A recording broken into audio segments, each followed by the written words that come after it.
여러분 바닷가에 다 가보셨죠?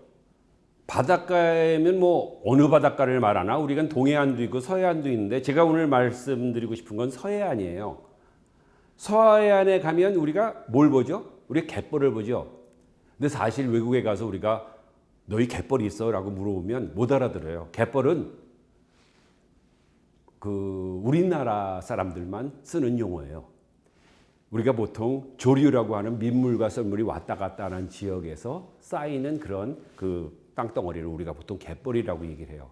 조금 유식하게 학자들은 갯벌이라고 안 하고 그걸 조간대라는 표현을 해요. 여러분들이 갯벌을 생각하면 머릿속에 뭐가 떠오르나요? 그냥 나는 갯벌에 가면 아무것도 생각이 안 나. 이게 그냥 평평한 땅밖에 생각이 안 나. 근데 그런지 여러분들이 앞에 섬이 없는 지역에 가서 갯벌을 보면 아마 그럴 거예요. 그런데 섬이 많은 지역에 가면 굉장히 그 사이에도 갯벌이 많거든요. 그래서 해가 질 때 이 서쪽에서 섬 많은 데서 이 갯벌을 바라보면 정말 이제 멋있어요. 혹시 여러분들 갯벌에 들어가 보셨나요? 갯벌에 들어가 보면 거의 뭐 허벅지같이 푹푹 빠져요.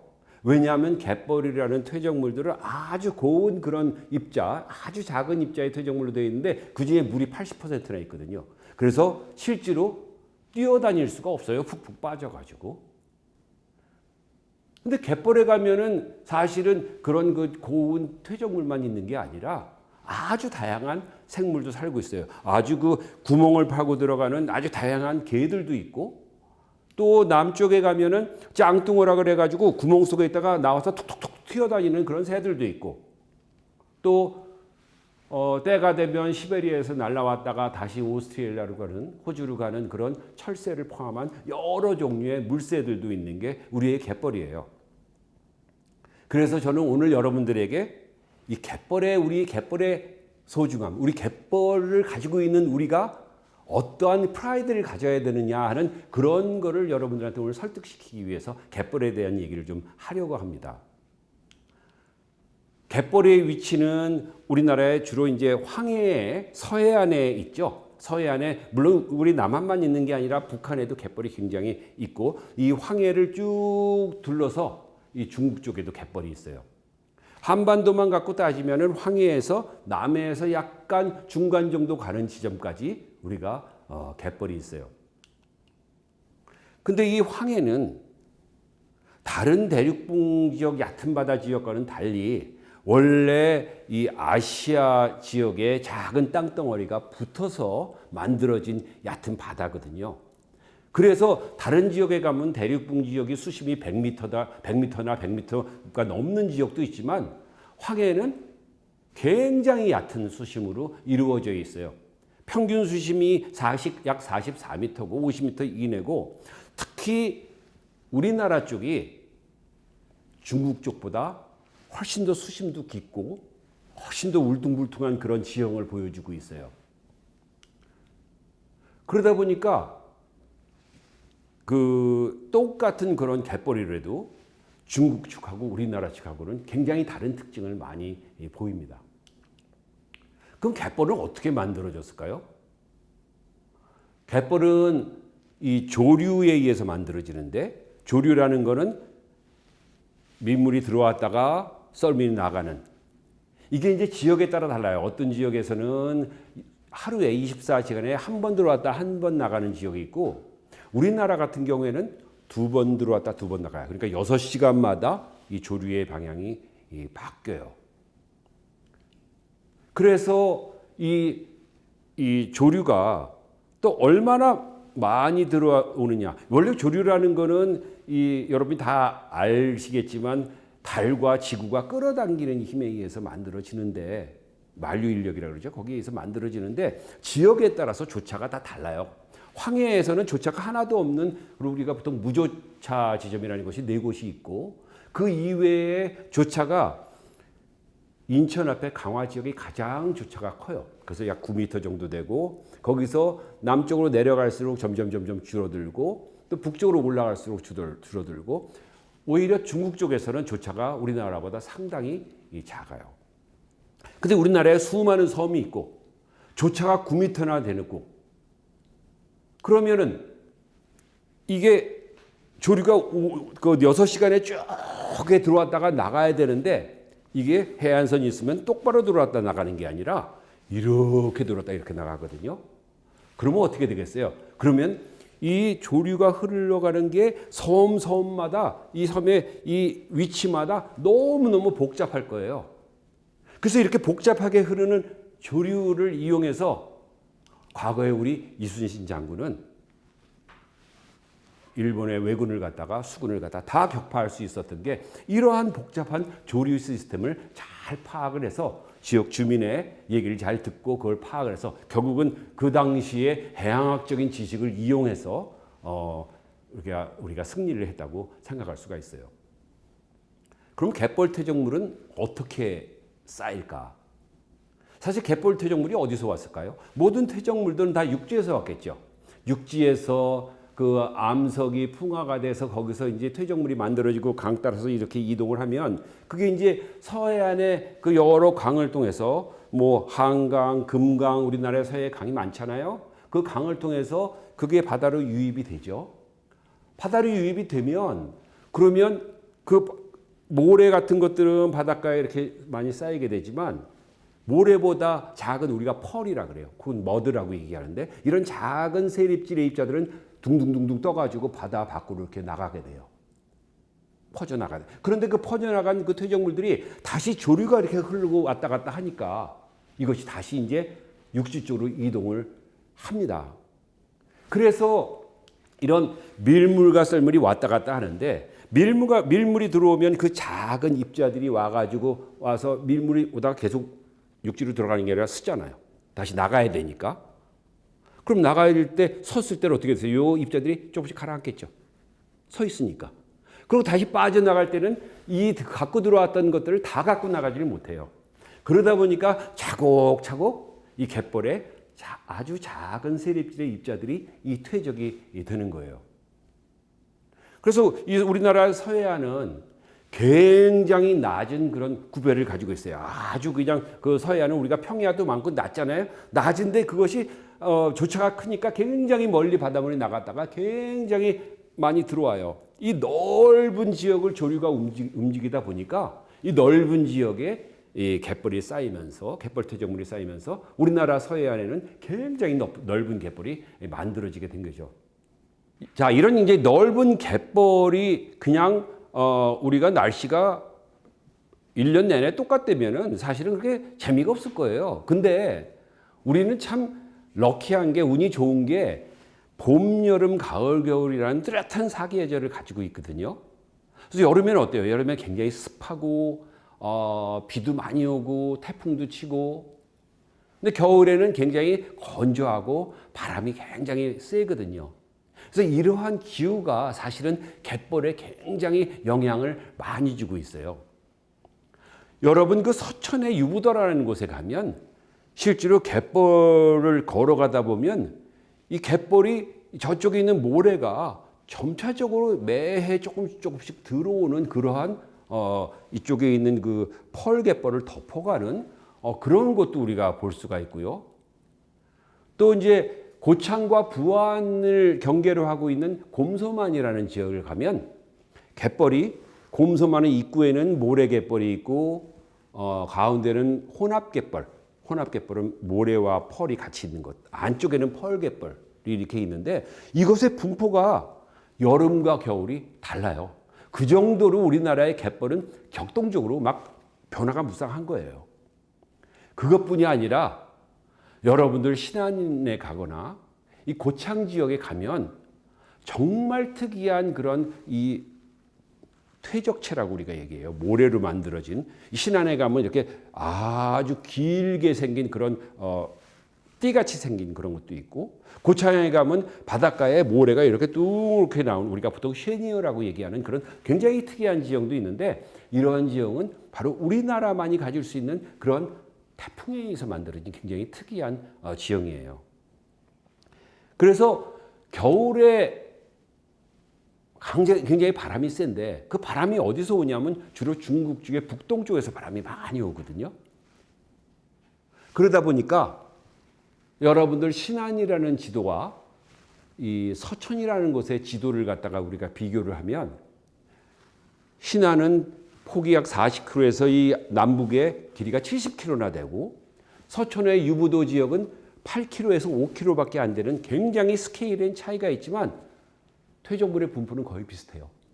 즉 뭐냐 하면은 북동쪽에 바람이 많이 영향을 받는 곳에는 전부 모래 갯벌이 있고 그 안쪽에는 펄로 된 갯벌이 있다. 그래서 우리가 갯벌하면 보통 갯벌하면 다 이렇게 펄로 된 거 아니야? 머드로 된 게 갯벌 아니야? 하는데 사실은 여러분들 대천이나 말리포나 천리포나 이런 데 하면 모래 갯벌 있잖아요. 이런 데는 굉장히 바람의 영향을 많이 받은 그런 우리가 사질 갯벌, 모래 갯벌이 많이 우세하게 발달한 곳이다라고 생각을 하면 될 것 같아요. 그래서 우리 갯벌은 그냥 이 펄 갯벌만 있는 것이 아니라 모래로 되어 있는 사질 갯벌도 있고 혼합 펄 갯벌도 있고 모래와 이 펄이 혼합된 혼합 갯벌도 있고 또 이 바닷물이 들락날락 하는데 이 육지 쪽으로는 우리가 상조대라고 얘기를 하는데 거기 이제 많은 식물들이 살아요. 염생 식물들이 거기에 염습도 있고 특히 이제 여러분 순천에 가면 아주 염습지로 굉장히 유명한 그런 멋있는 광경을 볼 수가 있어요. 그다음에 이 섬과 섬 사이에 발달한 복잡한 이 조수로가 있고 모래갯벌이 발달한 뒷부분에는 바람에 의해서 모래가 날려가서 육지 쪽에 사구를 형성하는 여러분 그 충남 태안에 가면 신두리 사구라고 우리나라의 천연기념물로 지정되는 아주 멋진 사구가 있습니다. 그 다음에 바닷가에는 또 모래 사치라 그래가지고 모래들이 이렇게 삐죽삐죽 이렇게 그 바처럼 이 삐죽삐죽 나오는 그것도 역시 이제 기후의 영향인데 그런 것들도 있고 어떤 지역에 가면 좁은 작은 섬이 하나 있는데 거기에 모래갯벌도 있고 펄갯벌도 있고 사구도 있고 아주 좁은 지역에 복잡한 그런 지질 다양성을 보여주고 있어요. 그래서 우리나라 갯벌은 그냥 전 세계의 그냥 다른 갯벌하고 똑같은 게 아니라 진짜 아주 다양한 그런 지질 다양성을 보여주는 그런 지역이라는 걸 여러분들이 아셨으면 좋겠어요. 자, 그럼 지질학적으로만 내가 지질학자니까 지질학적으로만 중요하다고 얘기를 하는 것 같은데 아닙니다. 사실 갯벌의 진짜 중요한 이 백미는 이 갯벌의 생태계에 있어요. 갯벌에는 우린 주로 섬으로 되어 있으니까 암석이 되어 있는 암석으로 되어 있는 데도 있고 모래가 있는 데도 있고 펄이 있는 데도 있고 굉장히 다양한 그러한 기질이 우리가 존재를 하고 있어요. 생물이 살 수 있는 걸 우리가 기질이라고 얘기를 하는데 거기에는 굉장히 다양한 생물들이 서로 복잡한 먹이사슬을 이루면서 살고 있어요. 실제로 갯벌에 가면 눈으로는 보이지 않지만 아주 작은 그러한 미생물처럼 작은 그러한 우리가 식물성 플랑크톤, 동물성 플랑크톤 이런 것도 살고 또 안반이나 이 상조대 같은 데서 염습지 같은 데서는 염생식물도 살고 있고 그다음에 우리가 조개 같은 것도 있고 또 지렁이 같이 생긴 그런 환영동물도 있고 뭐 완종류도 있고 다양한 종류의 개도 있고 또 척추뼈가 있는 그런 물고기 종류 그런 물고기 중에서도 이 갯벌에 사는 물고기인 이 우리가 보통 짱뚱어라고 얘기를 하는데 이 짱뚱어 같이 이 흙 속에 살다가 탁 튀어나와 가지고 이제 그 위에 기어다니다가 다시 이제 구멍으로 들어가는 그런 애들도 있고요. 그다음에 다양한 종류의 물새가 있고 그 중에서는 이 때가 되면 시베리아에서 왔다가 호주로 가고 다시 호주에서 왔다가 시베리아로 가고 우리가 이제 이 중간 기착지로서 있기 때문에 굉장히 다양한 종류의 이런 새들이 살고 있어요. 근데 이런 다양한 생물들이 아무데나 자기가 살고 싶을 때 사는 거 아니에요.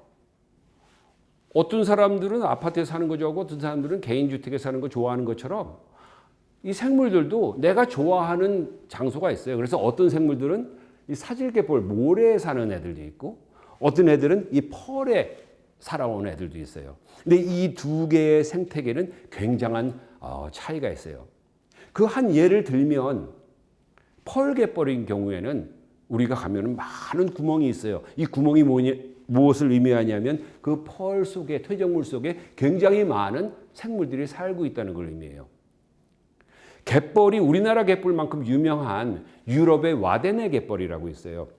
와데네 갯벌은 덴마크에서 독일에서 네덜란드까지 이르는 1000km가 넘는 갯벌인데 거기는 이 퇴적물을 뜨면 시꺼멓게 나와요.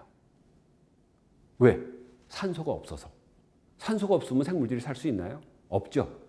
그래서 거기는 지하의 생태계가 거의 없어요. 하지만 한국의 갯벌은 푹 뜨면 시꺼멓지가 않고 약간 갈색으로 보이거든요. 이거는 안에 생물들이 이제 그 산소가 많다는 얘기예요. 그럼 어떻게 해서 이렇게 산소가 많을까? 왜냐하면 생물들이 끊임없이 파고 들어가서 그 속에서 살고 있으니까. 퇴적물 속으로 계속 산소를 공급하고 있고 또 이 공급된 산소는 지하에서 생물들이 더 살 수 있게끔 만들어줘요. 또 이제 이것을 구멍을 파려면 안에 있는 흙을 갖다 또 나와야 되잖아요.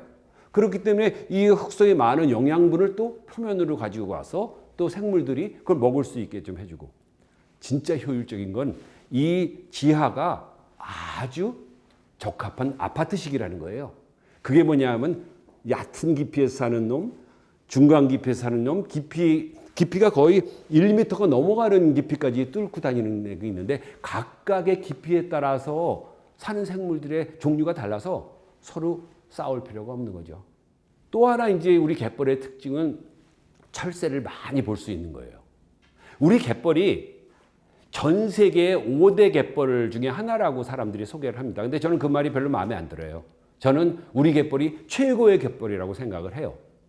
왜냐하면 전 세계적으로 철새의 중요한 기착지인 와데네와 우리의 황해가 있는데 와데네는 지하 생태계가 별로 없거든요. 거기에 비해서 황해는 아주 다양한 그러한 갯벌의 퇴적물과 생태계가 존재를 하고 있고 또 전 세계에서 가장 중요한 이러한 철새가 지나가는 기착지 중에 하나라고 지금 소개가 돼 있어요. 이 새들 중에는 넓적부리 도요처럼 전 세계에서 수십 마리밖에 남아있지 않은 그런 아주 그런 그 희귀한 그런 귀한 그러한 종도 우리 황해를 차지하고 있어요. 제가 이미 설명을 들었지만 우리나라 서해안에는 모래갯벌도 있고 펄갯벌도 있고 이 혼합갯벌도 있다고 말씀을 드렸어요. 그런데 이 각각의 갯벌에서 살고 있는 이 생물의 종류도 다 달라요. 서로 겹치는 게 많지가 않고 서로 아주 독립된 그런 생태계를 갖다가 가지고 있거든요. 물론 여러 지역에 다 여러 종류의 갯벌이 있지만 특히 서천에 가면은 모래갯벌이 굉장히 우세하게 발달되어 있고 이 펄갯벌에는 그 신안 지역에는 펄갯벌이 굉장히 우세하게 발달이 되어 있어요. 제가 이제 강의를 여러 군데 다니면서 그런 얘기를 해요. 사람들한테 아니 어떤 사람들은 밥 먹으러 갈까 하면은 난 짜장면이 좋아. 나는 스파게티가 좋아. 다 먹는 취향이 다 다르잖아요. 마찬가지로 새들도 마찬가지예요. 내가 먹고 싶어하는 먹이가 있어요. 그래서 어떤 새들은 모래갯벌에서 사는 그러한 생물을 좋아하는 새가 있고 어떤 새는 펄갯벌에 사는 그러한 먹이를 좋아하는 새들이 있거든요. 그래서 또 어떤 경우에는 순천 같은 데 보면 두루미가 굉장히 많은데 이런 염습지에서 주로 이제 논이나 이런 데 이제 나다를 많이 먹고 사는 그런 이제 새들도 있어요. 근데 이 각각 서로 다른 그런 이제 기질, 우리가 펄과 모래를 갖다가 우리가 보면 이 펄갯벌에 있는 경우에는 부리가 대충 다 달라요. 왜냐하면 내가 말씀했죠. 이 아파트처럼 서로 사는 깊이가 다르다고. 내가 좋아하는 깊이에 사는 놈을 갖다가 먹게끔 그 부리의 길이가 딱 정해져 있는 거예요. 그래서 이만큼 들어가는 놈이 있고 이만큼 들어가는 놈이 있고. 또 어떤 저새 같은 경우에는 실제로 이 깊이 들어가는 게 아니라 먹이를 갖다가 딱 잡아가지고 물속에서 막 흔들어가지고 입에다 싹 집어넣어요. 그러니까 이 먹는 방식도 이제 좀 젓가락 좋아하는 사람이 있고 포크 좋아하는 사람이 있고 좀 다른 거죠. 그런데 이제 모래갯벌 같은 경우에는 깊이 이게 퇴적물 속에 생태계가 많이 없거든요. 그래서 주로 부리가 좀 짧은 편이고 이것이 이제 그 표면에 있는 것들을 많이 잡아먹어요. 주로 이제 개치렁이나 달랑개나 이런 것들을 많이 잡아먹고 있어요. 그래서 우리가 보통 생태계를 얘기할 때, 생태계의 가장 최상위 포식자는 누구냐? 우리가 갯벌의 최상위 포식자는 우리가 보통 물새라고 얘기를 했고 어떤 지역은 낙지라고 얘기를 해요. 하지만 지금 우리 그 서해안 갯벌의 최상위 포식자는 누구예요? 바로 인간이에요. 우리 인간이 지난 수백 년, 정확히 저도 몇 년 전부터인지 모르겠지만 수백 년 동안 이 갯벌에 있는 여러 가지 생물들을 우리가 채취해서 먹어왔어요. 그런데 지금까지도 우리는 손으로 채취하는 힘들게 몸을 쓰는 이러한 전통 어업 방식을 고수하고 있어서 사실은 지금 그 갯벌에 사는 생태계가 유지되도록 아주 효과적으로 우리가 어업 활동을 하고 있어요. 이렇게 이제 갯벌에서 잡는 걸 갖고 여러분들이 많이 먹어요. 바지락 칼국수도 먹고 꼬막 무침도 먹고 낙지 볶음도 먹고 굉장히 많아요. 그래서 사실은 여러분들이 내 강의를 들으면서 어떤 걸 느꼈을까? 우리나라 갯벌은 그냥 평평한 땅처럼 보이지만 사실 거기 굉장히 복잡한 지질 다양성이 있고 그 지질 다양성에 의해서 조절되는 다양한 생물 다양성이 있고 생물 다양성에 의해서 우리가 채집해서 사는 문화 다양성이 있는 이러한 결국은 인간의 활동이 지난 수백 년 동안 어업 활동이 이루어져 오면서 자연의 일부로서 동화된 그런 인간과 자연이 어우러져 살아가는 가장 뛰어난 그러한 자연환경 중에 하나라고 우리가 생각을 할 수가 있는 거예요. 우리의 갯벌은 세계 5대 갯벌 중에 하나라고 우리가 평가를 받고 있지만 실제로 수많은 생물들이 살고 있고 수많은 새들의 기착지로 사용하고 있는 아주 가치 있는 그러한 지역 중에 하나라는 거죠.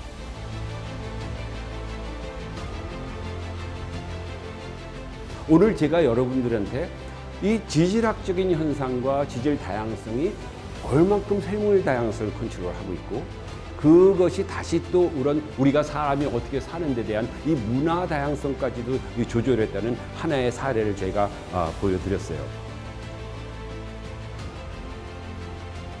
그래서 이 갯벌은 우리가 이렇게 소중하지만 지난 수십 년 동안 너무도 많이 상처를 입었어요.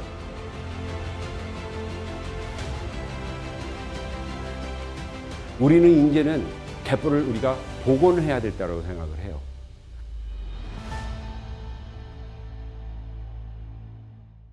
제가 어려서 이 강의를 들을 때 저희 선생님께서 갯벌을 훼손하는 데는 10년도 안 걸리지만 갯벌을 복원하는 데는 수천 년이 걸린다는 말씀을 제가 들은 걸 기억을 하고 있어요.